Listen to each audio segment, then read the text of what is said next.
Yes, Dana, you are here. I just pushed it off a little because I wasn't sure. So let me just get set up here. I'll bring you up to the stage. Invite to speak. Okay. So you should get that invite. Just for those listening on YouTube or any other platform live, this is a live podcast. So we just get set up for the first couple of minutes before we go right into it. Okay. Share that.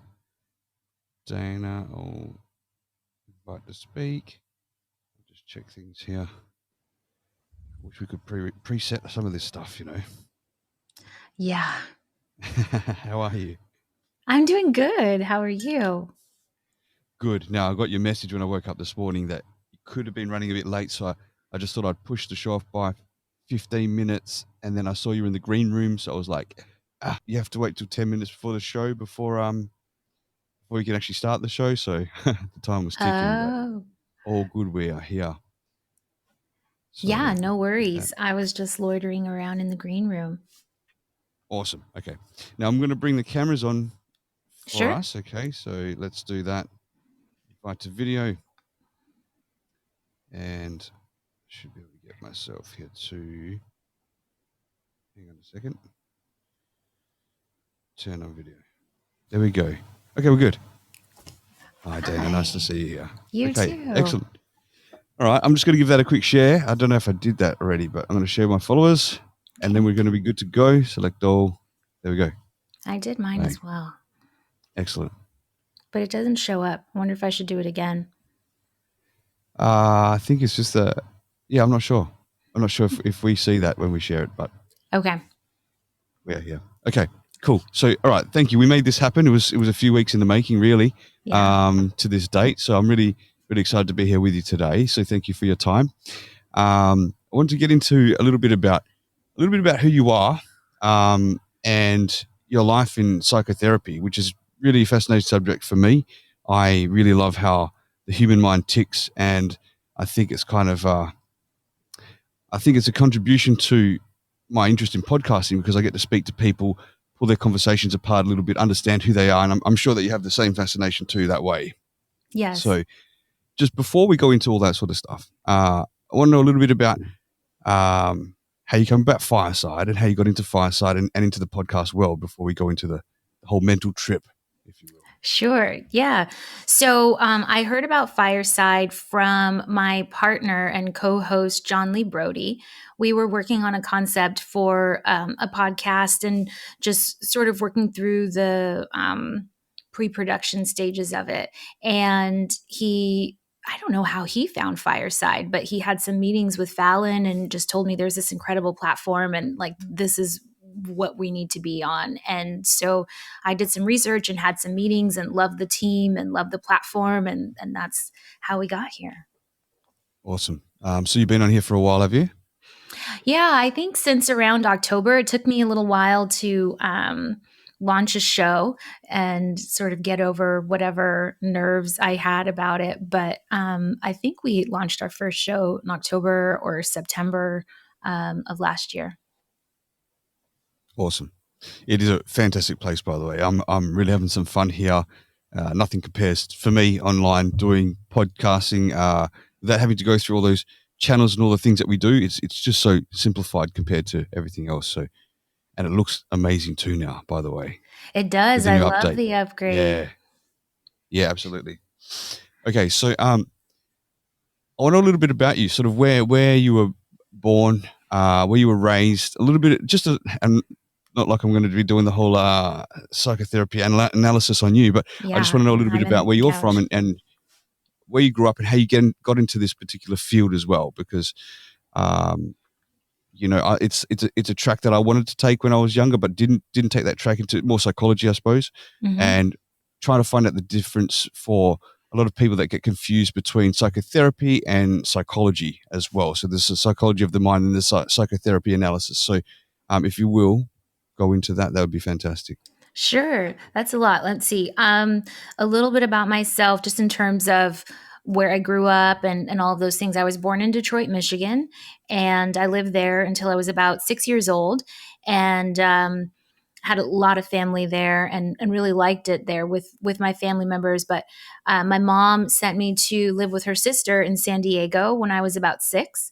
And so I lived with my aunt and my cousins and my uncle for a year in San Diego. And then my mom came out and joined us, and we stayed in San Diego for a number of years. When I was 12, I decided I wanted to go live with my biological father in Atlanta, Georgia. So I lived out there for about a year, and a year was enough. And then I came back to San Diego. Not that I don't like Atlanta. I love Atlanta. It was different. It was a definite, where I grew up, it was predominantly white in San Diego, but not as white as Santa Barbara is, where I live now. But it was a culture shock. It was different going to Atlanta and seeing more faces that looked like mine. And I grew up, prior to that, I felt so unattractive and undesirable. Like as a kid, I just felt super out of place in all of the schools that I was going to. And so to go to a place like Atlanta and, you see lots of just different shades of brown, and it felt like family kind of everywhere that I went. So I liked Atlanta, but I didn't like living with my dad. And then I moved back to San Diego to live with my mom, and that's where I spent the rest of my time. So I'm San Diego by way of Detroit is what I consider my early childhood years. Okay, that's interesting. So, it's interesting that you brought sort of the color thing into it right straight away about feeling your place and not feeling attractive. It's like almost like not fitting in because of the demographics at the time. It's something that's really, I'm still learning along the way from Australia and not understanding this whole culture shock over there in America to me with when it comes to the, would I say racism thing? Yes, I guess. And people feeling like they fit in. So can you tell me that maybe some of the discomfort or struggles that you had as a child where you were until you went to Atlanta and felt more comfortable? Yeah, well, when you have sort of childhood crushes and kids play and you like a boy or whoever, you like a person. And I think for me, there was just a lot of stigma with liking the Black girls. So there would be boys that would kind of flirt and we'd have these childhood crushes. But when their friends were around, it was like, ew, don't touch her. And I remember my uncle on my father's side passed away when I was in elementary school, and he passed away of AIDS. And somehow that got out. And so then it was like, not only was I the Black girl, but I was the AIDS girl because I had an uncle who passed away of AIDS. And so people didn't really want to touch me or talk to me. It was super weird and very uncomfortable.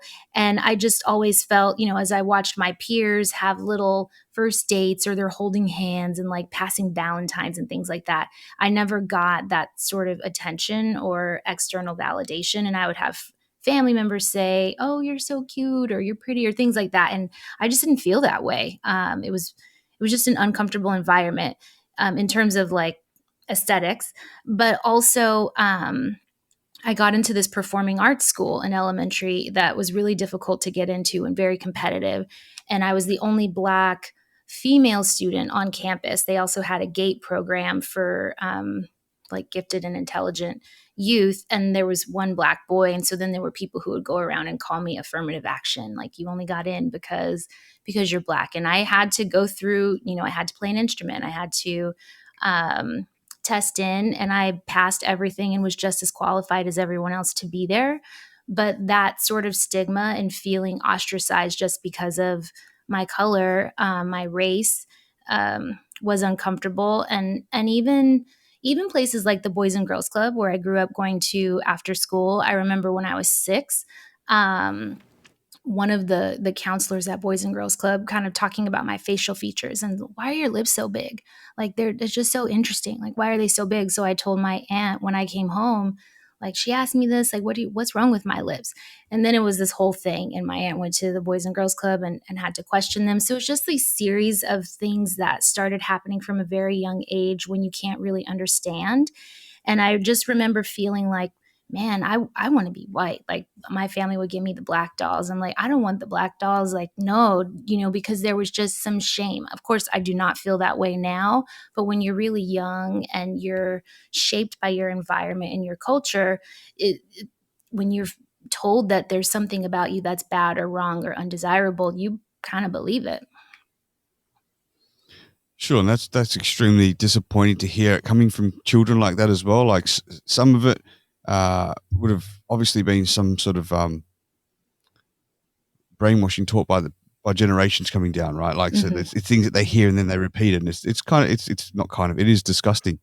And although there's things like that do, I'm sure they happen here in Australia, right? It's just not rife like it is, I think, from what I've discovered being online to the American community. And I'm finding like, wow, it runs so deep that it's something I'm too afraid to talk about because I feel like I'm not qualified to even step into that conversation sometimes. And maybe I'll ask a question that could be insensitive and it's unintentional. So I try to really listen and educate myself with these particular subjects, but just trying to get an understanding of a childhood for you growing up to see if these things that you just discussed, did they have an effect on you growing up into your teens and into your adulthood? I think it was, again, when I went to Atlanta and my father was many things, but one of the things he did was coach basketball, AAU basketball. And so then all of a sudden, right around puberty, I'm around a bunch of athletes and basketball players and, just people of color, and you kind of get attention here or there.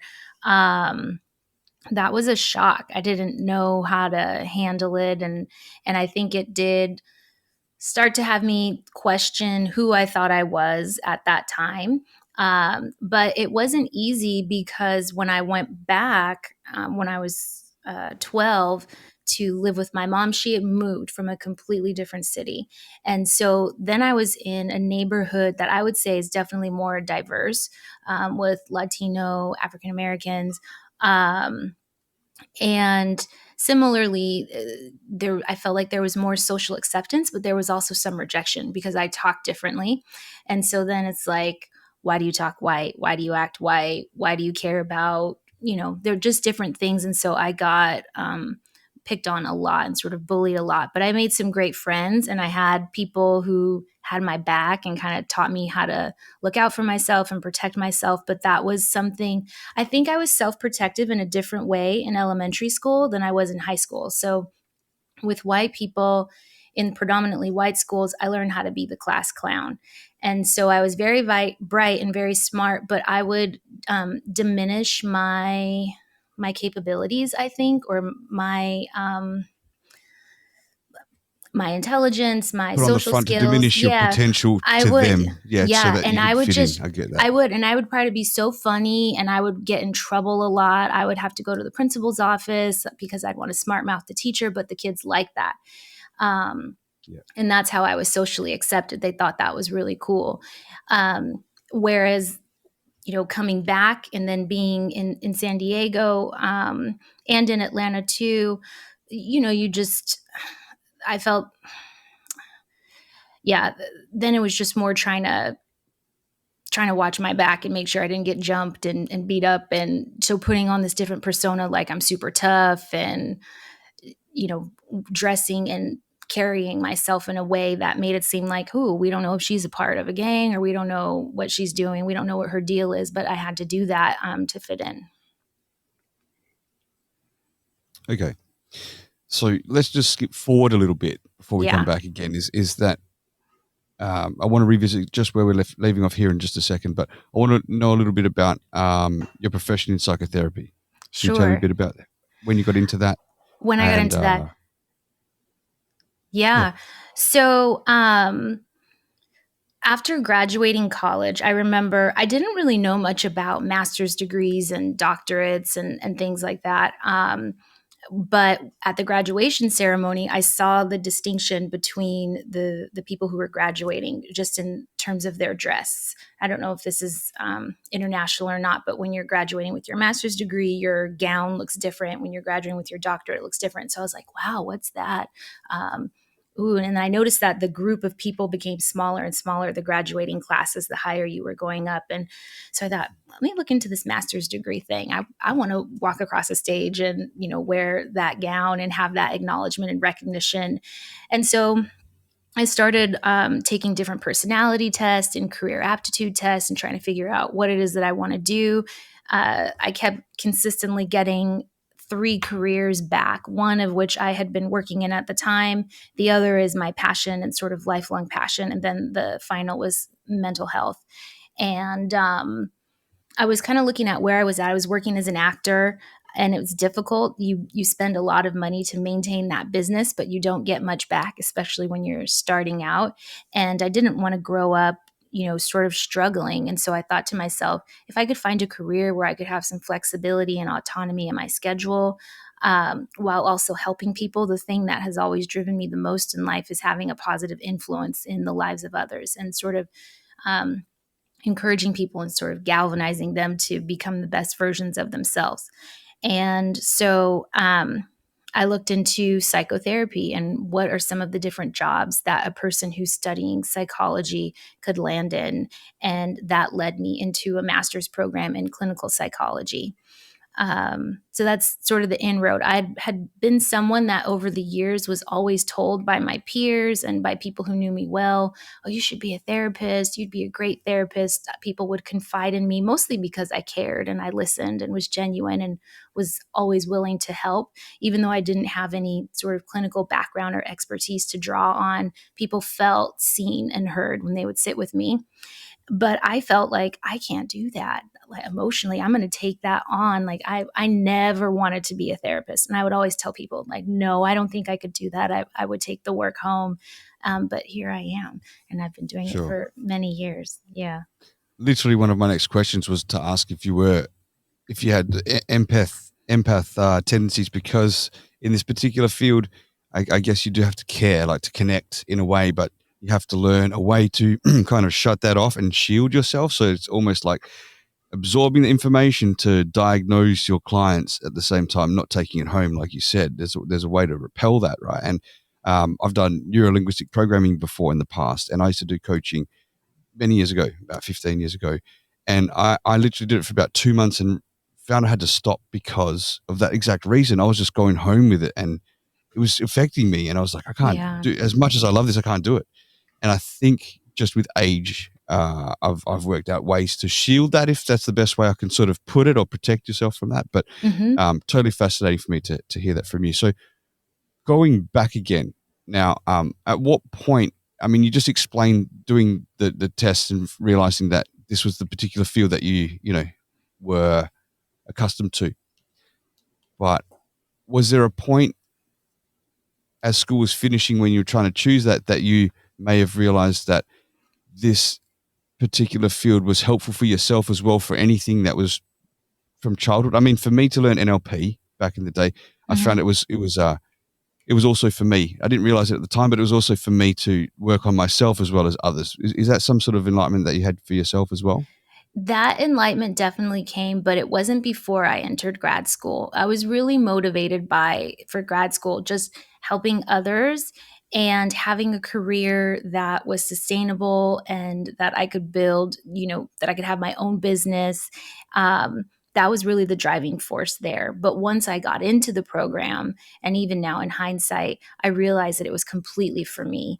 And there was lots of introspective moments about my early childhood that I hadn't processed and wasn't aware of until I was sitting in the classroom learning about certain things and realizing, oh my gosh, I experienced this, and kind of knowing certain things that had always felt uncomfortable, but have never had the resources or the background to. And I think now there's more psychoeducation that's out there and accessible to the general public. But for me, a lot of the concepts were completely new. And yes, it was absolutely for me. I really think everybody should could benefit from either a master's degree or bachelor's in psychology, and just understanding some basic psychological principles, because they're definitely personally applicable.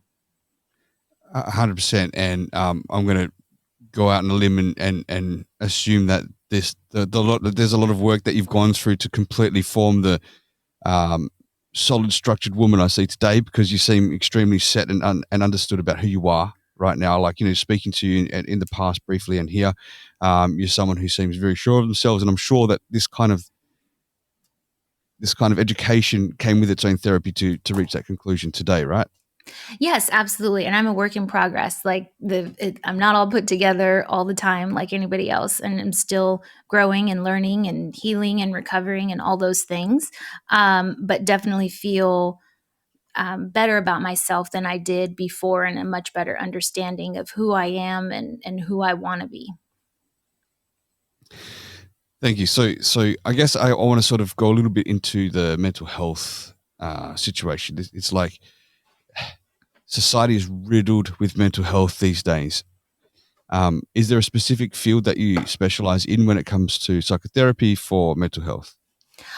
Primarily depression, anxiety, and suicidality or suicide prevention. But I've had in my background working with abused, neglected, and at risk youth and doing intensive in home therapy with people who were being reunified with their parents, children that were being reunified with their parents. As well as dual diagnosis. So, when there's some substance abuse or addiction and mental health, um, I did that for many, many years. And now in my private practice, I would say most of my referrals are, just helping people to manage, reduce, maybe even eliminate the symptoms of depression and anxiety. Um, I specialize in dialectical behavior therapy. So I work with a lot of people that have been diagnosed with borderline personality disorder. It's one of the most stigmatized disorders in mental health. But yeah, primarily individual work and families, I would say. So I'd love to touch on borderline personality disorder in just a moment there. It's interesting you bring that up. Now, Okay. does there seem to be like a common factor in a child's upbringing that would lead to the depression, anxiety, or all these mental issues? What would be the most common factor, I should ask, probably? Yeah. I don't know that I would say that there's one common factor. I feel like that would be overgeneralizing for sure. But if a child has been exposed to trauma or traumatic events, that there's depending on how those situations are handled and the support that they're given, I think if there's neglect or abandonment, there's certainly a possibility of developing depression. But there's also I think biochemical factors. So just your genes, your genetics, your environment, I think can all contribute to whether a child experiences depression or anxiety. But I also think that that's like the nature of life too for a lot of people. Maybe someone won't meet the clinical criteria for depression or anxiety, but that doesn't mean that they don't know what it's like to have experienced it even in childhood. So how strong would the element of a chemical factor be in these cases? I would think that it's environmental more so, or the particular situation that happens to people in life compared to a chemical factor. I mean, I'm just curious about the breakdown of that. Is it a more common thing? Is it always an element, or is it a rare thing? I'm not sure. Well, I think it really varies, and it's hard for me to know. Like, if I'm sitting with someone and they say to me, "My my mom has bipolar," or "My dad had major depressive disorder and committed suicide," and his dad committed suicide, and plus my mom, and clearly there's a genetic component when they're feeling that it's coming from maternal and paternally. Um, but if they're in a very loving, supportive environment and they're nurtured and they have a secure attachment with their caregivers and they have resources on coping, their feelings are validated, they're taught how to handle overwhelming emotions when they do occur, perhaps they won't develop, depression or anxiety. But if they're um, met with ridicule or shame or invalidation, um, if they're taught that their feelings are wrong or bad, then I think, if they don't have an outlet or a resource or a space to try to process the things that they're going through and they're just internalizing it, if they're punished for feeling the way that they feel or discouraged for getting help, then I think it could develop. It's hard. That's a hard question to answer. Yeah. I'm as I've asked it and listened to you, I'm thinking about the generations of degradation for mental health, and potentially like someone who's a grandfather or great grandfather that's had depression or anxiety can live that life and have an effect on their own kids, which can develop that and rather get passed down from witnessing rather than a chemical factor. I don't know. I'm Mm-hmm. just thinking that through. But would you say that in most cases or all that you would find that the people experiencing depression are predominantly dwelling on the past more so, and people with anxiety are always concerned about the future, and they can't sort of contribute in the now, and so they're living in the future or the past to experience these emotions for their mental health. I'd say in general, there is some truth to that, but it's not, universal that that's the case. But in general, when we're dwelling on the past, we're living in the past, what didn't happen, what did happen, that does seem to elicit feelings of depression. But some people will have waves of depression that seem to come on for absolutely no reason at all. And they're very intense and visceral. And I think that might be more indicative of neurological chemical imbalance or a genetic component. And even with anxiety, like some people are anxious because they're fearful of the future or ruminating about something that may happen or may not happen. What if this happens? And then there may be people that are experiencing anxiety in a social setting, it's not necessarily that they're thinking of the future, but they're imagining all these people around me are looking at me. They're criticizing me. They don't like me. They're judging me. And that's going to, promote a lot of social anxiety. So sometimes it's predicting the future. Sometimes it's, predicting what other people are thinking or how they're reacting to you. There's a lot of different reasons why that might occur. Interesting. Just not to take it off you, I just want to throw a situation at you that's happened to me. So Okay. I'm being an extroverted person, I think pretty much all my life, at least my adult life, and out there I have no problem speaking to people, no problem meeting people.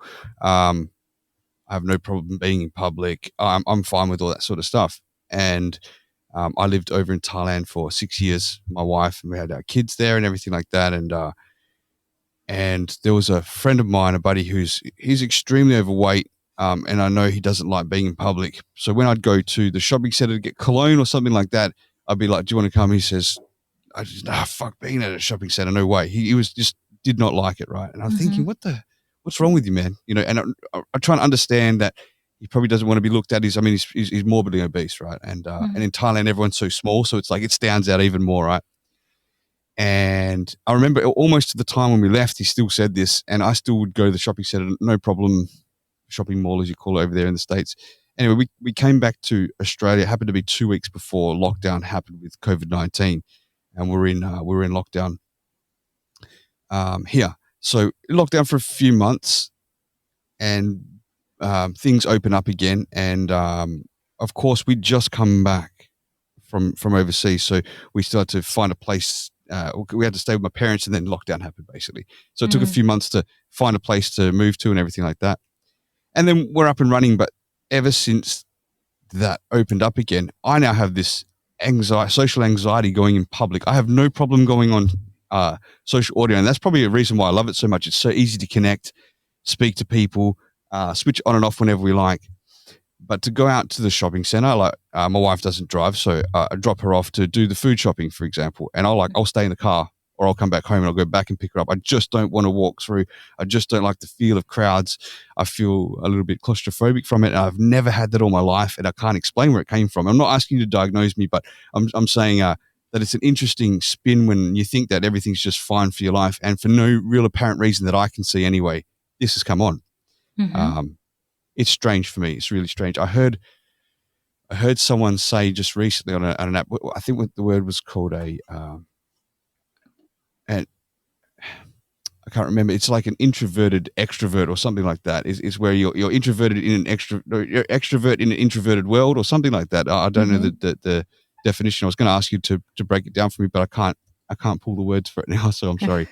That's okay. I relate to that. I feel like I'm an introverted extrovert, or whatever the reciprocal inversion of is that, but basically not one or the other.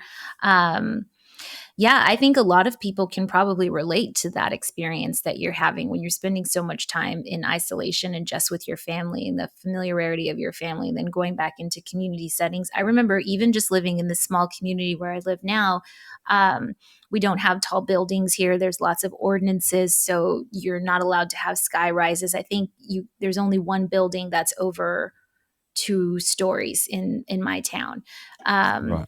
And then when I go back home, this is even before the pandemic, to San Diego to visit family, and I go to downtown, which never felt uncomfortable now, or back then. When I go now, I'm very overwhelmed, and I could feel a sense of panic wanting to set in when there's like these huge buildings and people everywhere. And so I've, probably over time with conditioning, I imagine that a person could again adapt to being in those social settings. But when you haven't had that, certainly it makes sense that there would be some discomfort when you're going back into the situation. I think we might also see people have more symptoms of OCD, even if they're not meeting the full clinical criteria. But we have this like obsession with wearing masks and with germs and with washing our hands and sort of protecting ourselves from the external environment.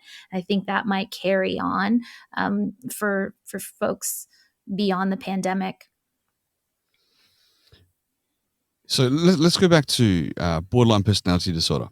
Out of all the different mental health issues people can experience, I've researched all of them along the way, just out of my own curiosity, and I find that one's probably the worst one, because simply you can maneuver through society like in a normal way, yet behind closed doors, when emotion builds up with a person, they're like this switch that flicks on and off. It's either black or white, or it's like hell is on or it's not.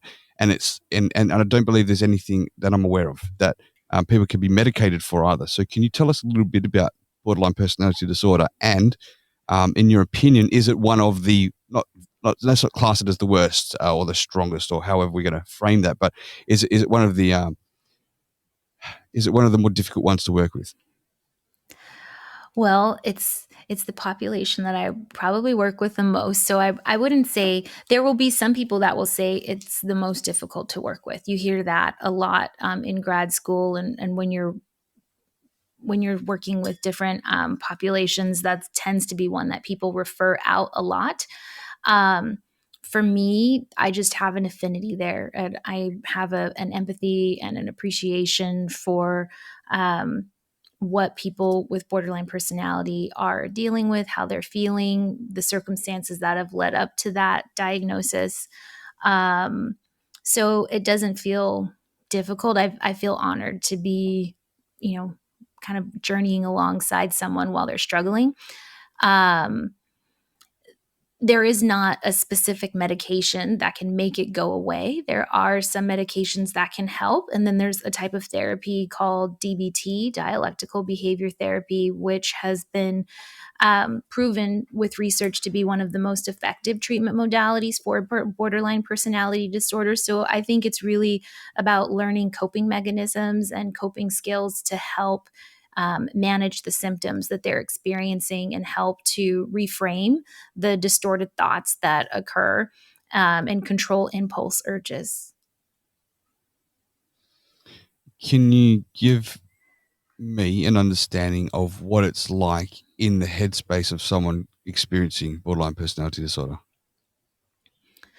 I'm trying to think, but because I don't think there's like any one thing that every person with borderline personality disorder is thinking. But I mean, just imagine having really intense fears of abandonment and then having someone reject you. So it's sort of confirmed, right? Never being taught how to regulate your emotions, and being someone that may potentially be biologically predisposed to feeling emotions more intensely and strongly, more highly emotionally sensitive than the average person.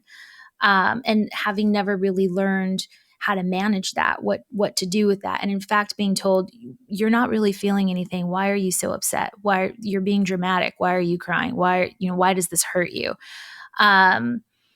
You put someone who has those sort of extreme emotions in an invalidating social environment, and it's only going to make the emotional reaction stronger. And then if you tell somebody, change, there's something wrong with you, but you don't give them any tools to be able to know how to do that, that's a very unrealistic expectation. And so if you can imagine kind of going through life feeling that way, it becomes very hopeless. And then a lot of people will start to self-harm or have thoughts of suicide and threaten suicide, attempt suicide, or instead look for validation by engaging in risky behaviors, risky sexual behaviors, really trying to cope, but using these ineffective, maladaptive, unhealthy mechanisms to do it. So it's a very difficult way to go about, living one's life. Then on top of that, the stigma and having, potentially going to a therapist that's going to say, oh, you know what? No, your case is too difficult. I'm not going to take your case. Right. Or you're thinking about suicide. Ooh, that's too much of a liability. I'm sorry. I'm not going to be able to take you on. Or we've been working together for a couple months, but you just had a suicide attempt. So I'm just going to refer you out right now and we can't work together anymore. Here's some resources. Like that sucks. And that's what a lot of people who live with borderline personality are faced with. Right. So if someone's suicidal in therapy, they are referred somewhere else, or you have to stop. There's a liability to yourself as a doctor. Well, there is. For me, they're not referred out because of that, but there are a lot of clinicians that will refer out. That's the point that I often get new referrals. A therapist has been working with someone, they feel like they're not making progress, or they've had some sort of self-harming behavior, and so then it's like, let me find somebody else to take on this case, because people are afraid that if the person does hurt themselves, that they're going to get sued.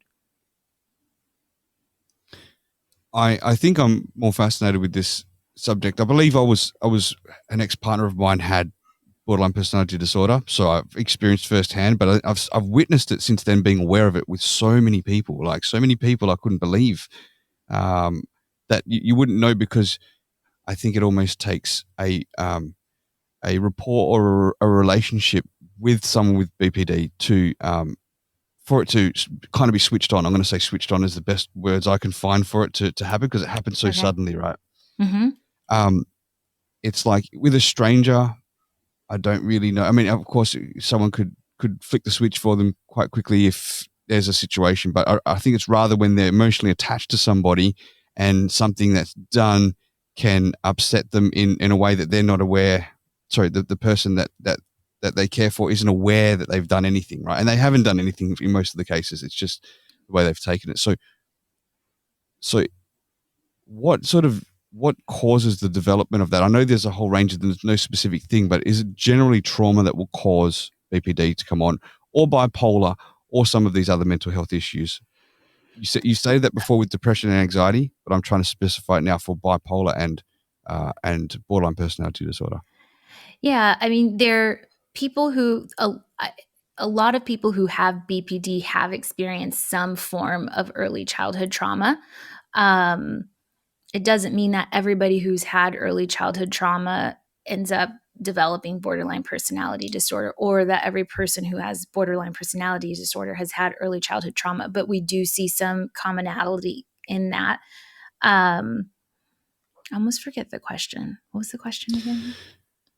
I'm more trying to find out if trauma is the cause. And I know it's different again, like for everyone. It's not one set thing, but generally it's trauma for borderline personality disorder. And I'm wondering if bipolar comes into that as well. I'm just trying to in fish my around and find experience, out. in my work, it's not always trauma that causes it. I really do think that it's a series of factors, and you're kind of looking for, it's sort of like you take the right, unfortunately they're wrong, but the right set of circumstances, and you put those things together, and that can be the thing that's the catalyst for borderline personality disorder. So again, if maybe there's someone who's already prone, just genetically prone to impulsivity and emotional sensitivity. People who have kids see that. You'll see that there are some children that, almost it seems like from birth, that they're highly emotionally sensitive, very attuned. They can pick up on other people's emotions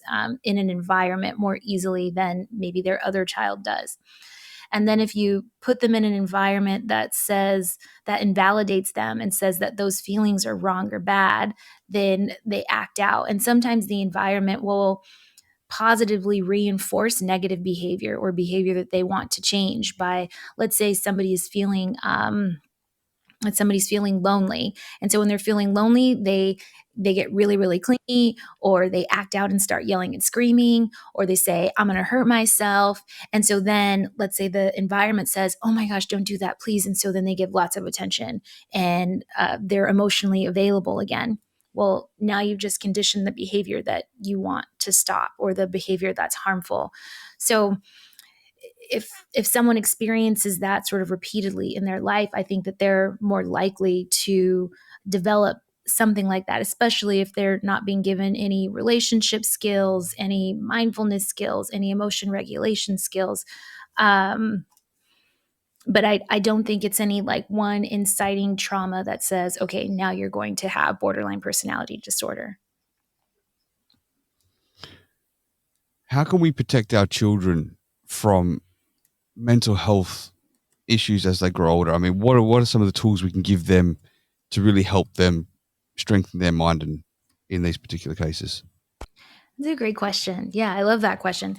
I think there's a series of things, just being emotionally available to your children. So when not trying to prevent them from sharing their feelings or feeling their feelings, but really listening and asking questions, validating what's valid and then invalidating what's invalid. If you have a conversation with your kids, you can underscore that it's understandable to feel upset about the thing that they're upset about. And these are some ways that you can handle that anger or that frustration or that disappointment that are healthy and constructive. Sometimes a child will grow up in an environment where it's just punitive. Don't get that angry. You're angry. You're grounded. Go to your room. Not even asking any questions to understand what's underneath that anger or trying or help them to figure out how they can channel that. So I think, it starts first with just making sure that one is emotionally available to kids and to connect them to resources if it's something that is out of your scope, because as a parent, we tend to parent the way that we were parented, or sometimes we'll intentionally try to do the opposite of how we parented. But so if you don't have the coping mechanisms yourself and you don't know how to do it, then be sure to connect your kids to someone who does, or get books or resources for them. And, I think it's important to validate kids and let them discover who they are, give them, structure and boundaries, because children do need that, but also give them some freedom and some autonomy too. There's so many things. There's no one Of course, thing. no, it's good. But I think it starts with love and emotional availability. Yeah. No, and I obviously ask a question because I could ask 10 questions too. It's just starts getting the conversation going, and it starts to open up these thoughts for us. So I appreciate that. Now, one thing I wanted to throw at you there was technology with children these days. How do you think it's having an effect on their mental health? And I'm talking from young kids. I've got a 7-year-old boy, and so I get to find out what the reactions are from my son and his buddies as well, because I speak to the parents of my son's friends. And even I've got friends that have got early teens, 12 to 14 years old, and the effects it's having on them, boys and girls. What are your thoughts on technology these days, iPads, phones, all this stuff, for their mental health and the way that they're going about society? I think, in moderation, that it doesn't have to be a hindrance. Like, I know that there are some people that will say, no technology, no devices for my kids, no screen time. And then there are others that have no boundaries whatsoever, and they'll just let their children use devices all day long. I tend to see that anything in excess can be a problem. And so knowing what your children are accessing when they're using those devices, I think, is important. Having some boundaries that are age appropriate so that children are not being exposed to things that are above their maturity level, I think, is appropriate. I think parents should be engaged with things too. It's like sometimes I'll hear parents feel they don't want their kids to play certain video games, or they will have strong feelings about video games, but they won't actually play the video game with their kid to try to get a better understanding or have a conversation about why their kid likes it. So sometimes even that can open a door. If there's just a firm, no, you're not going to play this thing or have access to this thing, chances are your kid's just going to go to their friend's house and play it and then resent you for it and still have the exposure to it without the opportunity for you as a parent to be able to talk to them about what's realistic or not realistic about the game, or how it might have some negative impacts. So, I think before I had kids, I used to think, oh, I'm not going to let my child have a device. And I'm not going to, my daughter is 2.5. And the way that I can take a shower or the way that I can eat some food is if she's watching an age appropriate thing on PBS Kids or doing a little preschool thing on ABC Mouse. And no judgment there. But before I had kids, if I saw a parent with a child with a device, like, oh no, the parent with a device. Yeah. Yeah, I'm much the same here. So again, like I said, I was in Thailand when my kids were born, and just the community that I was in there wasn't really the same sort of demographics as it's not a family demographic. It was people my age and a little younger that would be traveling or spending time doing Muay Thai camps and things like that. So there was no real interaction for my son when he was born till about 3.5 with other kids. It just wasn't around. We didn't have the ability to do that till he went to school at a young age, 3.5, right? So already I noticed he was like kind of socially deprived when he started school. I could notice those signs. And a lot of the things though for his learning is that this is a time where I didn't mind my kid being on the iPad as much as possible, learning English, learning and interacting the alphabet. There was Blippy, which was fantastic for kids, by the way. If you've got a young kid, get Blippy, get him onto Blippy, right? Okay. Because he learned his numbers, colors, alphabet. He knew the solar system. He knew the solar system when he was the age of 3. It was crazy. Like I was like, people say don't have an iPad. This is fantastic. Like raise my boy, go for it. And then I noticed that at school, he had trouble interacting because he wasn't socially adapted yet. And the other kids had already had that with siblings or anything. Now, fast forward to 7, the continuation of that iPad for him, I'm only talking about my situation here. There are other situations, but I noticed that at some point somewhere, because we can't be watching all the time, that the information he's watching has gone from learning about the solar system to playing like Roblox and like Minecraft, and Minecraft things are burning, and there's killing going on. It's just a video game to us, but he's still got a young mind. He came out of a long bout of social anxiety. Separation anxiety for quite a while. He had separation anxiety, and I actually put it down to a few things. Again, it's not one thing, but I think that the technology was a contributing factor of the things that he's watching. Now, even to the day, just the other day, he has nightmares at least once or twice a week of me leaving or dying, someone in the family getting hurt, the house got burned down, all this stuff, and we try to restrict his iPad time or his technology time. But even when you do and you try to watch over the things, like if it's YouTube and you've got parent control on, things just creep in and it still affects our children. And I'm actually disgusted with YouTube at how little the control that we have over what our kids see, because you can put all the parent locks on, but then an ad will come up that's totally irrelevant for a kid, Right. Yeah. And it disgusts me. And then now I've got a friend who's got a daughter. She's, I think, 13 or so.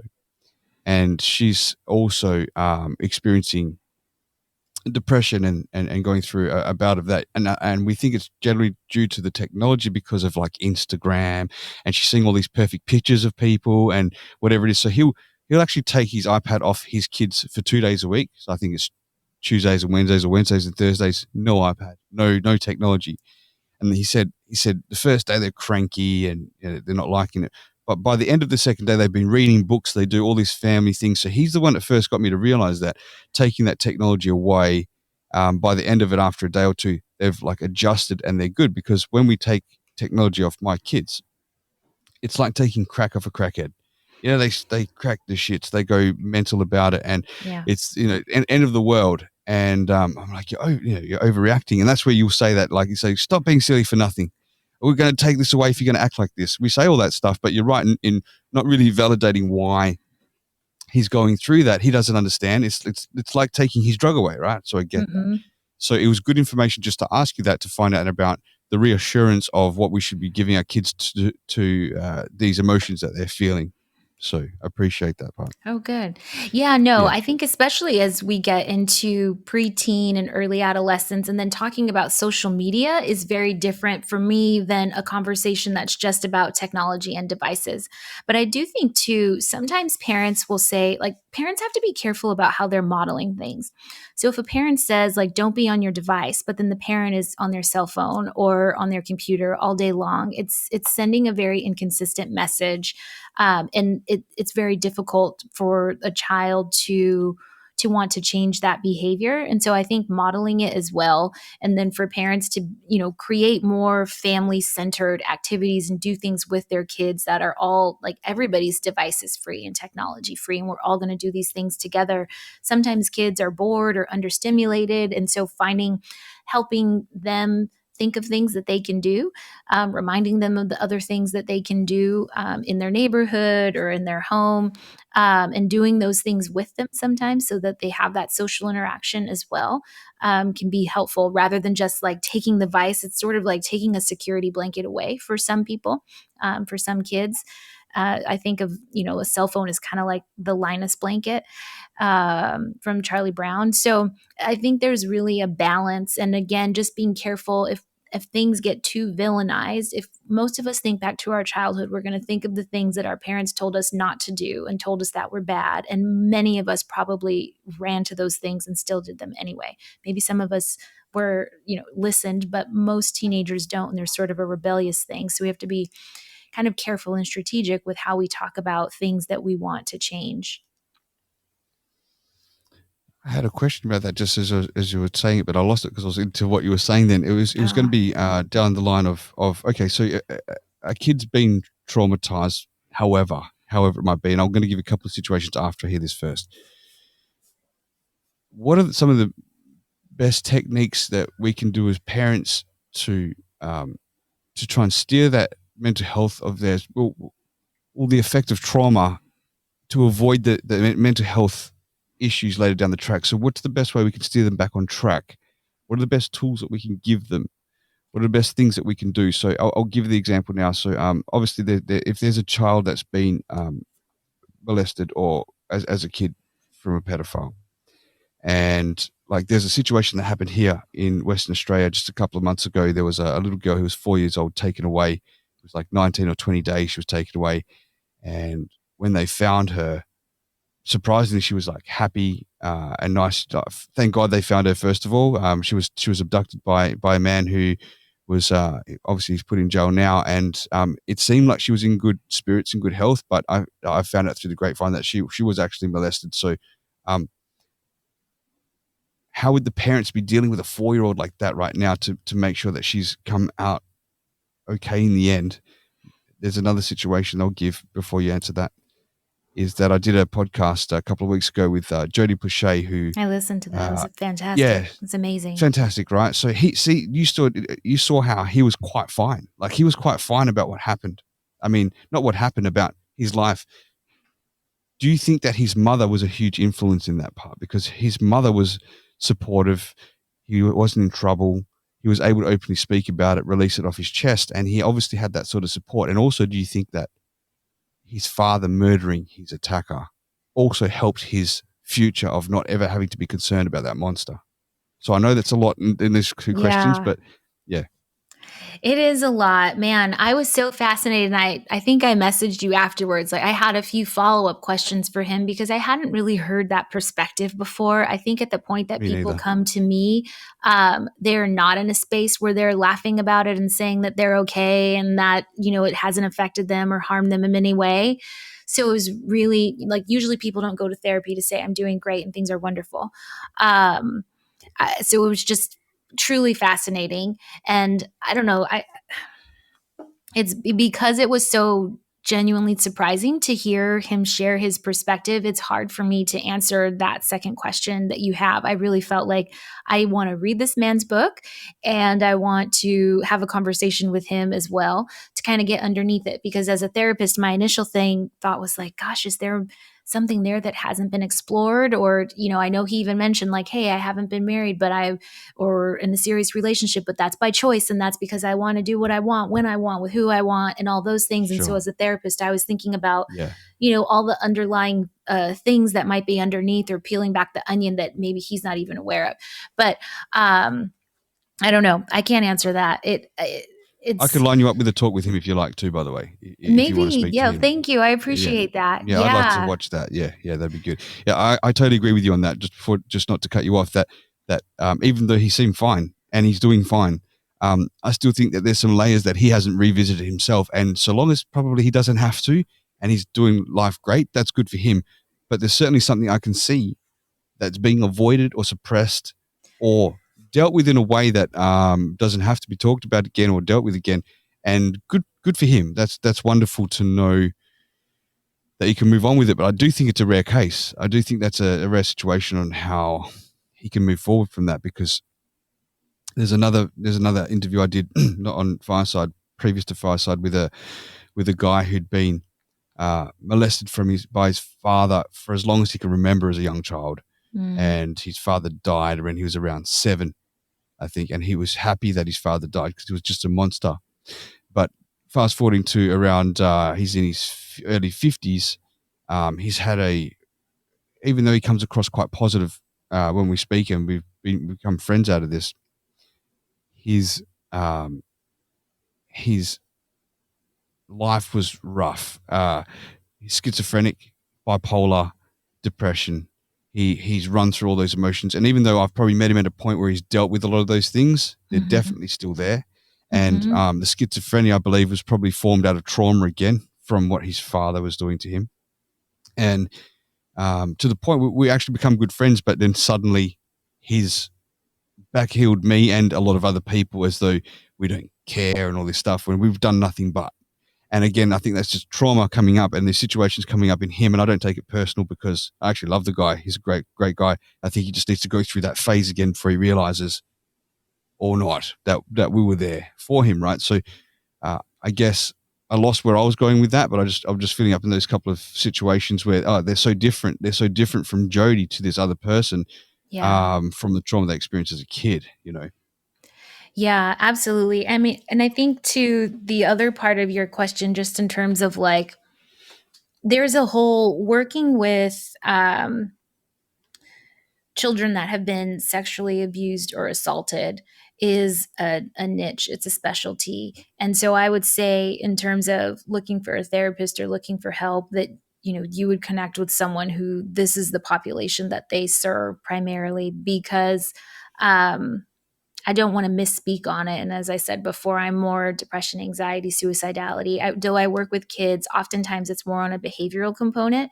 And usually I haven't ever worked with someone who's 4 years old. Usually I work with people who are 12 or older. I've had a few instances of very mature kids that I've worked with that are like 9, I think, is the youngest. And then I have done working with abused, neglected, and at-risk youth, but it was more with the reunification process when the parents are coming back home. And it wasn't, immediately following their trauma. So I don't know. I think you connect with somebody who really specializes in working with that population for an answer on kind of how they would address, the treatment and the therapy following that. But I think certainly I could say not shaming them, making sure that you don't victim shame and blame and tell them that it's their fault in any way. Giving lots of emotional outlets, like not forcing people to talk about something before they're ready. That's something that I do think that Jody's mom said that she honored, like that she didn't force him to talk about things and ask questions, that she knew that he would come around when he wanted to. And I think that's really important. Sometimes when I am working with kids, I think parents will have this expectation that we're just going to zone right in on that, whatever that topic is. And really a lot of it is just building the rapport and the safety and the trust for a person to be able to open up about that.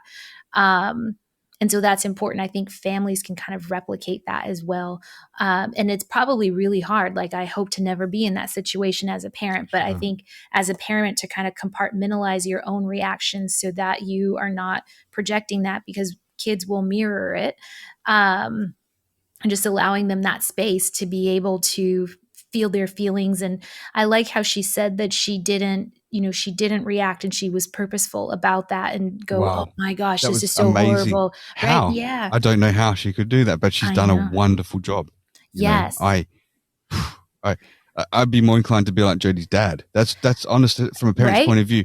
I am no murderer, right? Let's just go. I don't go around thinking I'm going to kill people, but if someone had done that to my kid, I don't see how I'd act any different from him, even aware that you're taking your own life. Away from your family, I should say. I went back and watched the full video as well, like that's on his website. I did too. Yeah. Over and over, just thinking about the whole situation, about what was going through his head and what was going through. I think it was Jeff's head. Jeff is the guy that was murdered, right? Just those moments before, and I'm taken back how his mum was the strongest out of it all. His mum was. I so really, it was important to hear in terms of his story and the message that he's getting out there about really that retribution in that way being one of the most harmful things that his dad could have done if he had have had the consequence of being in prison for life. I think it was such an important thing for us as parents to hear, because we all would probably want to react in the same way as his dad did. But to hear, and when you think about it, and when I think about the system and knowing that sometimes when kids' parents do go to those measures to try to protect them or retaliate from hurtful things, and they do end up in the criminal justice system, and then their kids end up in the system sometimes, and the foster system and other areas where they're re-traumatized, it makes what he's saying a lot of sense. And I think that in some ways it's kind of it feels like the more valiant thing, and it may be the easier thing to retaliate in that way, but it'd be harder as a parent to learn how to cope with the feelings probably of guilt and responsibility that you might have for not protecting your kid, and then together working through the trauma and the recovery of that, than it is to just take the life of the perpetrator. Does that make sense? Oh, it makes total sense. I think there's no good outcome regardless after it's happened. There's no way of having a good outcome. It's just what best outcome can you get from it after it's happened. And I actually think that was the best outcome, what happened there, because it could have swung the other way too, where his father did get life in prison. That's a whole different set of trauma again, like re-trauma, like you said. Yeah. However, I really do believe that a good part of Jodie's well-being right now and being okay with everything is because his monster was wiped away. And to be honest, I don't really think he thought he was a monster at the time. As a kid, he didn't think he was a monster. I think he's only realized that as he's an adult now, because at the time he said it was fun with Jeff. That was the part he didn't like, of course, but everything else was good. It was take him out, he'd have a fun time. So it was really interesting to hear the perspective of that, and to be so openly and cool to talk about it too. And I'm glad his mother was there too, because I tried to get her on the podcast. Yes. But she's done doing interviews for years now, so they've pre-recorded, or they've recorded all of her stuff for what they want to make in the future. They want to make a movie out of this, and but she happened to be there at the time, and she was happy to get involved, and so I was thankful for that. Danah, we've got a couple of messages here. So I have an interactive podcast, as you know, here, and I do take messages. So we have a couple of messages from Chuck. So I'm just going to play them for you now. Okay, here we go. Hey, great show. Super interesting topic. I'm when you talked about BPD, and I'm assuming this isn't just specifically for BPD, but a lot of mental health in general. Sometimes it's environmental causes like trauma or things like that. Sometimes it's just chemical, brain chemistry, things like that. Sometimes it's a mixture of both. How do you see the underlying causes there influencing what helps people and what doesn't, kind of treatment wise, based on what the underlying cause is?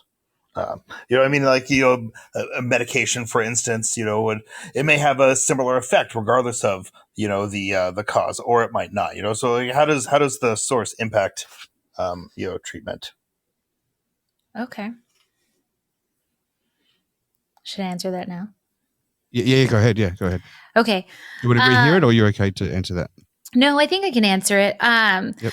I mean, if in the process of treatment, a person determines, together with their provider, that it's more of a biological component, I would say medication would probably be helpful. And so having a consultation with a psychiatrist and, finding a medication that would help balance out the neurochemistry so that everything is functioning properly, always the best outcomes, even for people who do take psychiatric medication, it happens when it's in conjunction with psychotherapy. So I think there may still be a component of learning coping mechanisms or processing the impact that having that diagnosis has had on one's life, or the way that it's affecting and impacting the relationships. Like, even with most medications, I don't find that once somebody starts taking medication that all of the problems have stopped. Usually I find that it de-intensifies the symptoms, and it makes learning and developing coping mechanisms or better behavioral skills more easy and less daunting. For example, if somebody's super depressed and they have zero motivation to get out of bed or even bathe at its worst, it's highly unlikely to say, oh, go start doing XYZ coping strategies. Like, they're just trying to get out of bed. They're just trying to feed themselves. So if they take medication like an antidepressant that helps reduce the intensity of the depression, that usually gives them the momentum that they need to now be able to start applying some of the things that they are learning in therapy, or to talk about the things that they've been internalizing or repressing. That's just an example. Sure, okay.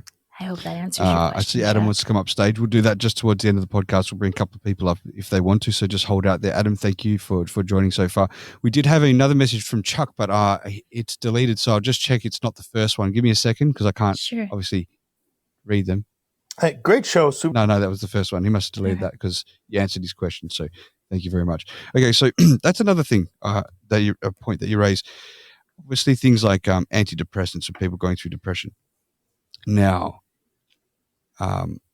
like you said, it doesn't fix the problem; it rather masks it, right? So it's something that will de-escalate the intensity of an emotion of depression, but also across the board, happiness, anger. It kind of dulls people. Is that the method? Specifically required to do it so that you can dull the emotion to be able to go through the coaching sessions or the therapy sessions to deal with it? Or is that the be all end all, just taking the medication and that's just what it is for the rest of your life? It really varies from each individual. So there's no universal correct answer for that. I would say that for some people, depending on their level of depression, taking medication just reduces the depression enough that they have motivation to do some of the other things that will be more sustainable in the long run and help them to feel better. There are some people that may be on medications for the rest of their lives just to keep their, serotonin and dopamine levels at a normal level. And then there are other people that might, let's say if they experienced a severe trauma, and sometimes therapy kind of unearths that, and you can almost feel worse before you feel better because you're talking about things that you've internalized or repressed or haven't shared with anyone else.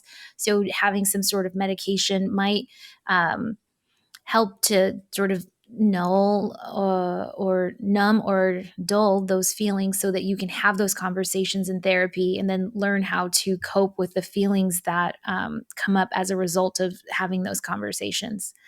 So yeah, I hope that answers your question. Yeah. Now I'm feeling the hour. I'm like, oh my gosh. I almost texted you to see if we could do our show in the morning because it's been a day of therapy and all the things. It's okay. Sure. But I'm here. We'll wrap it up soon. That's totally fine. Okay. Sure. Question from Chuck. We'll see if anyone wants to come up. We can wrap this up. We can pick this up again another time if you like. So here we go is Chuck. So this is unrelated, but I feel like often and with mental health, there's a societal view that this person is broken and you see a therapist or a psychiatrist to get fixed. And I feel like that's that shouldn't necessarily always be the case. I mean, obviously, I'm I'm not a clinician, but in general, I think where do you differentiate between or how do you separate this is something that we kind of need to try to fix, if you will, versus this is a kind of uniquely different way that you operate, so let's learn to kind of embrace and live with it instead of seeing it as something that's broken and needs to be fixed. Kind of where's the differentiator there, and how do you balance that? Thanks for the question, Chuck. I hope, there may be therapists out there that feel that people are broken and they're fixing them. I'm not one of them. I'd say more the latter. For me, it's about one, just meeting people where they're at and kind of creating a safe space for them to be able to be transparent and open and talk about what they're struggling with, and with no judgment and with no shame. So I think that sort of societal perspective of broken is part of why, I have the show that I have, and why I do the work that I do and do things like this, even though coming on a platform like this is kind of terrifying to me. I was really afraid to be on Fireside and have a podcast. And, but I think it's part of destigmatizing mental health and helping people to realize that everyone has mental health, and the degree to which we are healthy varies based on a lot of different things. And so mental health requires maintenance and attention. And it's something that we should focus on just the way we focus on keeping our body strong and healthy. And we nurture our physical bodies. We need to nurture our minds, our emotional selves, our inner child, all of those things. So definitely, I don't consider anybody who has mental health issues to be broken or needing fixing. I think mental health is something that each and every person has, and it's intrinsic. Thank you for answering that. Hallie. Okay, so I don't want to hold you too long because I don't. I didn't mean to say it to I'm down to talk. No, not at all. No, yeah. I get what those days are like sometimes, and you just, I know you feel like drained out sometimes when you have to almost doing another session again right now in a podcast, So we'll start to tail it off. That's cool. So I want to invite anyone up on stage real quick if they want to jump up. I know you did before, Adam, as well, and I'll just maybe even try something if we can be cheeky here. Chuck, I know you're listening. If you maybe want to call me on Instagram, I can try and connect this if you did want to ask anything in person here to Danah. So I'll see how you go with that. You don't have to, of course. Nobody has to, but you're welcome to. But Adam, welcome to the stage. Hi. Thanks for having me. I appreciate it. And I think this is phenomenal work, phenomenal discussion you're having, and I really appreciate it. I, throughout my life, have dealt with mental health, and my goal is just to destigmatize it so people feel able to come forward and discuss it. So you kind of, in a way, just address that. But I want to know if you think there's any other ways, then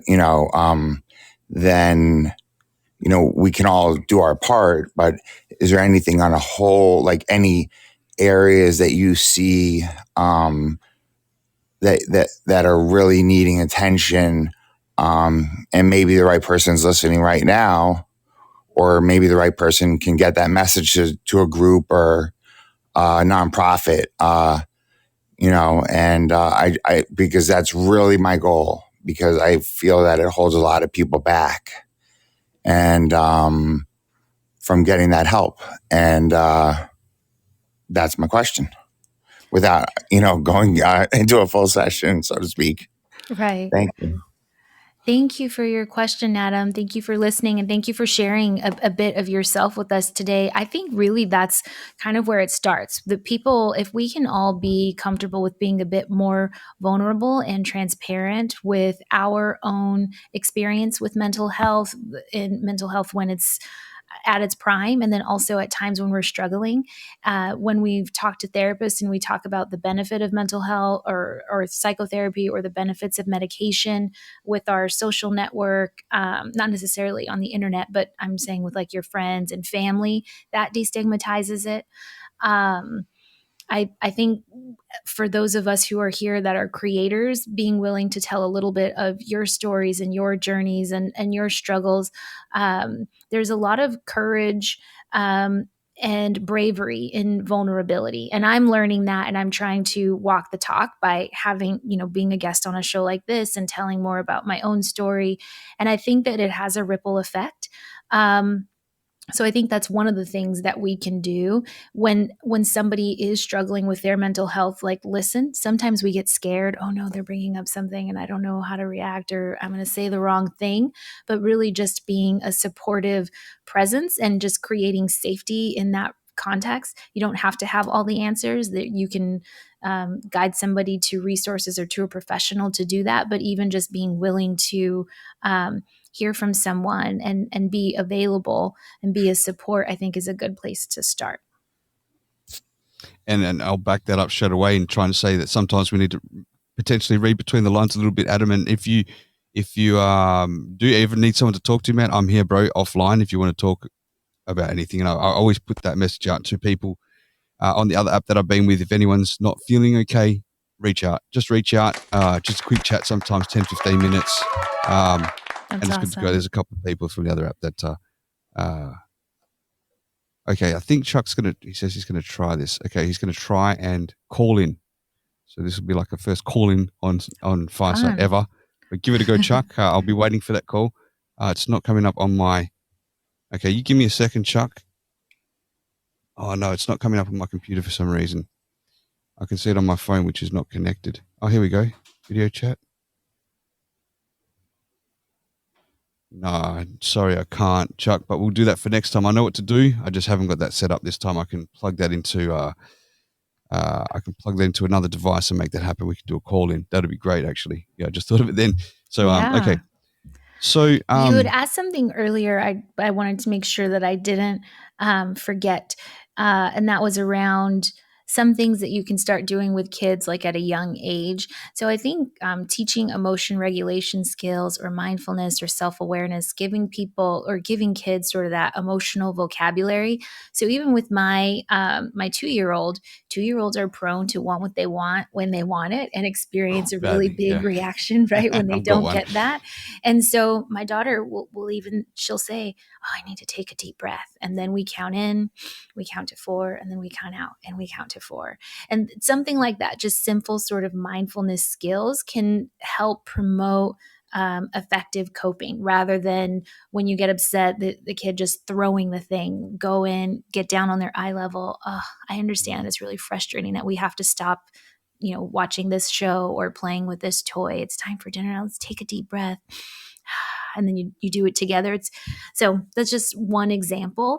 I think anytime a parent can model it, and when I'm teaching DBT coping skills to kids, I love also teaching them to their parents so that they can incorporate them at home and model it together. So whatever you're trying to work on with your children behaviorally, be sure that you're also integrating that into the home and that you're applying it as well. It's so important that you say this, because often we feel like we're failing as parents, but it's just that we don't understand the tools that we need to use. And it's like we might be doing these things knowing that feeling of failure and not knowing the answer. But the answer is really just to stop and pause for a second ourselves, for our kids. And getting angry at our kids doesn't actually solve anything. I just realized that a few months ago I was listening to a talk, and there was a guy who was talking about his daughter. His daughter was he had one daughter from one marriage, and then a second daughter from his second marriage, and he was separated again. He was on his own. But his daughter from his second marriage, she was, I think, about 14, 15, and he was having real trouble connecting with her. And this man was just venting on wisdom, actually. He was venting this out. And I know him from another app I was on. And I could hear this guy's heart being poured out, right? And it was the situation where he's talking about, he wanted to just get angry at his daughter because it's like, what can I do? Like, he just couldn't connect with her, and she didn't want to see him on the weekends and stuff like that. And he said the whole getting mad thing just wouldn't have worked. It wouldn't have done anything, you know. It gets it off his chest and maybe just pushes her away more. And I just stopped and thought about that. It was super powerful because I don't know if you can hear my daughter screaming in the background. My wife's walking the kids to school. But yeah, so basically I've tried to utilize that technique as much as I can of not getting angry, because I get pissed off at my kids when the little shits are driving me crazy, and that's what happens to us all, right? It's okay. That's what goes on. So just stopping and pausing. I think that schooling these days, I don't know if it's the same in the States, but just from when I was a kid compared to now, the system at school is great with checking in with emotion. So the kids that are young, they'll come into class from their morning or recess or lunchtime, and they have to say, okay, the teacher will say, how do you feel? They have to have thumbs up like that or like that, you know, and so they can now register if something happened in the lunch break that they're feeling like this or something. They can go and check in with that kid. They've got timeout rooms for that, in a positive timeout room, not a cheeky one.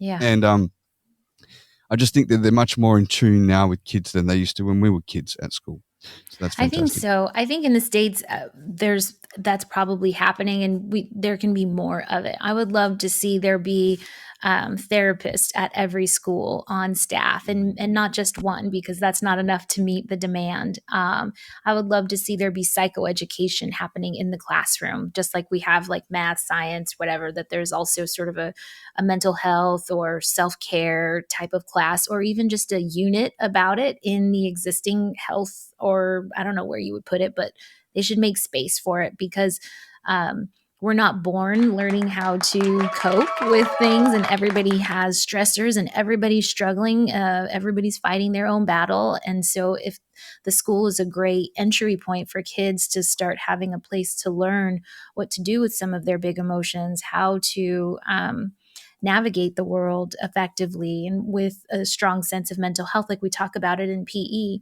right? Why don't we have a mental health equivalent for kids? So I think that's something that we can advocate for, and that I'd love to see more of. 100%. I'm really proud to see the schooling system apply this for our kids. I really am. They do have a full-time, I don't know if it's a counselor or some sort of aid for the children if they're not feeling well or if they're experiencing anxiety. And this is part of why my son was going through separation anxieties, because the whole move from the country, he was 5, his friends and toys and everything's there. And it was like the things that he attached to are still stuck there. We never discussed with him, how do you feel about moving to Australia? It was just like, let's get our stuff, let's go. You can't take your tools here. We only got 5 suitcases we're allowed to take back in this one trip. We're coming back in 8 weeks. So he doesn't understand all that, to pick up the rest. Then COVID happened, so we have never gone back there, right? So it's like his stuff's there, and even now he's 7. He's outgrown those toys. I know they're just shitty little toys, right? But he still wants his toys in his head. He still has his friends there in his head. Yet over here, like I know he'll realize once we go back and he sees them that he's outgrown them, but not in his mind. But we haven't had the ability to do that because of lockdown, right? So I can't wait for taking him on this trip to go there and visit the places that he's got in his mind that's his home, to see that he's really developed his home here. You know, I can see that he doesn't know it yet. Yeah. So it's interesting. Danah, as we're going to finish this off, I do want to ask a couple more questions to you, though, about your more on other subjects now. So you're into acting, or you are into acting? You're an actress? I am an actress, currently? Yes. Tell us a bit about that. I've always been an actress and a creative and an artist, and I'm learning more now in adulthood how to embrace that. But it was one of those things that I really just feel like I was born with, and it fills me up in a way that I can't describe. When I'm acting and creating, people around me see a shift energetically, and it just kind of underscores the importance of it to me as a passion. But as I said earlier, in my early 20s, it was something that was really hard to pursue and still be able to provide for myself and be self-sufficient. And so I took about 7 years off while I was still studying and training and doing local community theater, but was getting my master's and opening my practice and things like that. And so now within the past 5 years, I've been doing more of it. But it's just challenging finding that balance and finding the right opportunities to pursue. So I'm more selective than I used to be. And I also felt for a while that I had a hard time figuring out, how can I say I'm a therapist and be an actor? I thought that they had to be separate, and that if my patients knew that I was also an actor, or if they saw me on TV in a commercial or something like that, that might make them feel uncomfortable. But I eventually just could not deny myself acting any longer, because it was like affecting me. And now she pretends to be a therapist. I'm sorry, she's acting to be a therapist, I should say. No, exactly. I know. Well, that's what I always thought people would say, and it's never ever come up. And in fact, people find it kind of fascinating, and it's a way to build rapport and start a conversation. But yeah, so that's what I'm doing now. Yeah, in terms of acting. Excellent. And so I just want to state that the children that were saying those nasty things as a kid are absolutely wrong, because you are stunningly gorgeous. And you know, when you said that they were like outing you at the time, well, you're perfect for doing acting as well. So you haven't just got a face for radio or anything, I should say. And speaking of that, you actually do podcasting as well. Yes. Okay. Yeah. So tell us a bit about that. Sure. I have a podcast that I co-host with John Lee Brody, who's a filmmaker, and he's also an actor himself. And it's called Real Psychology, REEL. We look at the mental health of fictional characters. So our show is talking all about mental health themes, coping, relationships. We point out where we see, you know, healthy examples of mental health, and then also where there's opportunity for growth. And we look at just different films and television shows. It's a really fun show. So definitely recommend people to check it out. I definitely want to, and I've caught bits and pieces on little replays because of the time difference that we're on. So you do these shows here on Fireside, right? But however, the time difference has just shifted by an hour. So I think that was, I'm going to accept the request. Adam has something else to say here. So what was I saying? Oh yeah, the replays now I should be able to catch them a little bit easier. I think. What time do you normally have them? They're 2 p.m. on Mondays. And Deborah, I see you in the audience. I'm not sure if you're still there. I still want to see Deborah's show live, but our shows are at the same time. I have some travel coming up, and we might have to change our time on a couple of the days. So I really hope that I'm able to catch Deborah's show live. But for now, it's Mondays at 2 p.m. Pacific Standard Time. Okay. So that makes it a little easier. From up of an early morning, I should be able to maybe catch part of the show then. So that's great. So you can give Danah a follow. We have Adam back on stage with a question. Do you? Well, I had jumped back down to listener. I wanted to thank you for offering, saying that I could reach out to you, and I truly appreciate that. And mental health community that I advocate for, I often do that, but it's rare that I've had someone say that to me. So I truly do appreciate that, and it means the world. Oh, no problem, man. And that's great, man. You can hit me up on IG, bro. It's _Rocstedi. So hit me up there, and we can work out just a call, man, offline. It doesn't have to be a public thing, Like we can just sometimes you just maybe you don't have something specific to talk about. And I'm no therapist, right? I'm just a set of ears and a shoulder to lean on. So that's all. And sometimes people just need to vent it out, and they feel better from that. So yeah, that's all. Yeah. That extends to anybody that needs that. Yeah. That's awesome. I think, just so you know, I have a mental health professional that I do see every month. And, but I think part of it, for me, at least in the very beginning, was there, I felt a large stigma, and that's why, associated to mental health. And that's why that's become one of my something that I truly advocate for. So, and the fact that you offered that was a huge thing to me. And I really appreciate it. So thank you. Oh, cool, man. I'm glad. See, just the small things, right? Small things. It's like nothing to ask. And the fact that you felt the impact from that makes me happy, man. So yeah, totally appreciate you coming back just to let us know that. Yes. I wanted to tell you, thank you. Not a problem, man. Thank you. All right. I'm going to bring Skinny up and pop you back down. Adam, thank you for coming up. We've got Skinny up on the listeners. Hey. Skinny, how are you, man? I am great, brother. How are you? Good, thank you. Did you have a question for Danah? Well, yeah. You're obviously in good company. Not so much a question, just more or less wanted to jump up and say that I appreciate the show you guys are doing, because I love the podcast that I can walk away with a little bit of knowledge from. and I've listened to her on the, I think it's Real Psychology. Yes. And I love that. I love that show. I love the whole premise of the show, but wanted to say that, I think it's very, very, very, very important for people to have a support system. And sometimes we can't get that from our family or immediate family or whatever. How important do you think a support system outside of the family is?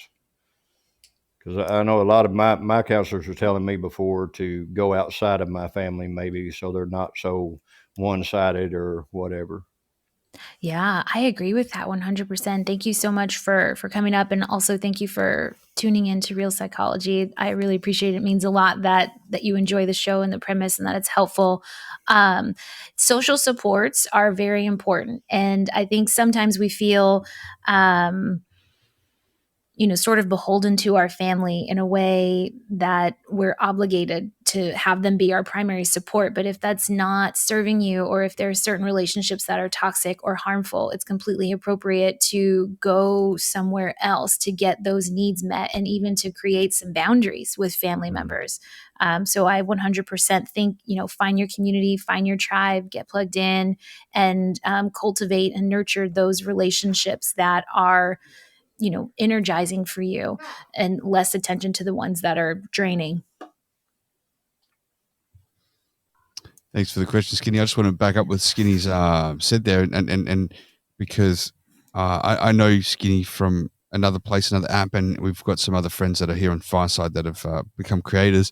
And Skinny was coming from a bit of a tough place before, and he's got this great support network around him with particularly Sam and Dave, which have their show coming up soon, by the way. How was your day? So tune into that after this show. And they've been nothing but fantastic to you. I know they have. I know you appreciate them, and they appreciate you. And there's a lot of love going on, and you're a great guy, Skinny. So I do hope that our friendship and other friendships are becoming a good support network for what you need. Well, I appreciate it, Rock, and I'm gonna jump back down now, but I do appreciate that, man, and they are great, and of course you got to see that when Sam was on the show last night. So there is a lot of love. There is a lot of love. It's definitely a family thing. It's not even friendship anymore, not even close. It's definitely family. So just don't use the word famdamily, all right? That's his thing. Well, they're my famdamily, right? Oh, You're just going to have to get over that. But thank you guys for having me up. Thanks, Skinny. No, cheers for jumping up, man. All right, we'll move him back down to the... I heard somewhere, I think it's like on a card or something, but friends are the family that you choose. And those friendships can sometimes be even deeper and more meaningful relationships than like blood relation. Absolutely. I totally agree. Yeah. I love my family, get along with my family well. And I do have friends that I can relate to a little bit better. It's just you're able to open up because it's a choice of connecting with the people that you relate to like that, compared to forced. And blood's blood. That's a different thing, Yeah. But Dana, I want to wrap it up here, and I want to thank you for your time. I really do appreciate it. I know you're busy. I know you've had a long day. We're at opposite ends of the spectrum. I had to wake up super early. I had a coffee that fucking big this morning just to get here. So now I want to see if you can plug where people can find you on social media. So I'm on social media. I'm on Instagram, but I don't have anything posted yet. But you can find me at Danah Davis Williams on Instagram, and Real Psychology is at Real Psychology on Instagram. I'm still learning Instagram. I've been staying away purposely for quite some time, but I think I'm gonna dive in and also have some boundaries around it. I don't want to get consumed. Yeah, it's a must almost sometimes, getting consumed. But I liked social media before. I was a Facebooker until I found social audio, and then I really hit Instagram because I wasn't really into it before. And the rest, right? And then we're on Fireside now, but all the rest comes with it. It's all part of the marketing for the podcasting, so it consumes so much time, and that's a balance I'm still trying to get right, because my God, the time put into promoting and getting shows organized, it's insane. But you do it so well. I mean, and you make it look effortless, but I can only imagine on the back end how much time it does take. And it is hard. And it's also hard too, like for me, I'm not sure if other creators struggle with this or not, but I don't know how much of myself to put on Instagram. And I don't want it to just be frivolous. Like if I'm going to post something, I want it to have meaning. And I've been trying to be strategic about what to put on there in terms of content. But yes, you can find us on Instagram or here on Fireside, just doing the follow thing. I hope that they have some way that we can DM people or do that on Fireside at some day with the updates. Yeah, that would be nice. That's not a feature here yet, but I'm sure it will be. It sounds like there's a lot of things to come. And yes, Adam's asking if you're on Twitter as well. I have a Twitter, but I have not posted in a long time. I think you found my Twitter handle. I did. You know all my stuff better than I do. You have my Facebook on there, which I don't really use Facebook except to connect with my mom groups. And I don't mind that it's up there, but yeah. Okay. Well then let me almost give a selfless plug to send everyone to Danah's social media. So you can find me on Instagram at _Rocstedi. And you'll find all of Danah's links on the latest link that's been posted about this particular show. You can also find me on YouTube at the Rocstedi podcast, Twitter as _Rocstedi. All the other social media handles are there. If you just put Rocstedi in, you'll find it. So that's pretty much it for today. I want to thank you again for your time. It was lovely talking to you. I really do have a fascination. I have a whole nother track of questions that we could go next time if you're willing to talk again. But sure, the mind's such a fascinating place. So there's never any conversation there, I believe. Yeah. Thank you for having me, Rock. Thanks for always promoting mental health and mental health awareness. And I just think it's really amazing what you do across all your different platforms and your shows. That there's definitely a lot of genuine care and concern for human beings in your shows. Thank you. I appreciate you noticing that. It does come straight from the heart, and legitimately do want to explore these areas and help get that word out. And just like what Adam was saying, just to have those conversations out there for people is an important thing. So absolutely. Thank you very much. Thanks to the listeners. I want to give a quick shout out to who's still here. We've got the Truthful Sweet. Dr. Pete is in the house. Oh man. Hey, Dr. Pete. We've got Jeff, Raymond, Charlie. We've got Red Rose. We've got Stefan, AC, Ali, Wendy. Thanks for joining us. Dave, who's got a show coming up next, by the way, is How's Your Day with Sam and Dave, the happy married couple of podcasting. We've got Uncle Eddie, we've got Hans, Video Girl, Real Skinny, we've got Deborah, Adam, and Bad Bunny. So thank you very much. I think I said Wendy already. She skipped forward with the claps. But thank you very much for joining us and hanging in this particular show.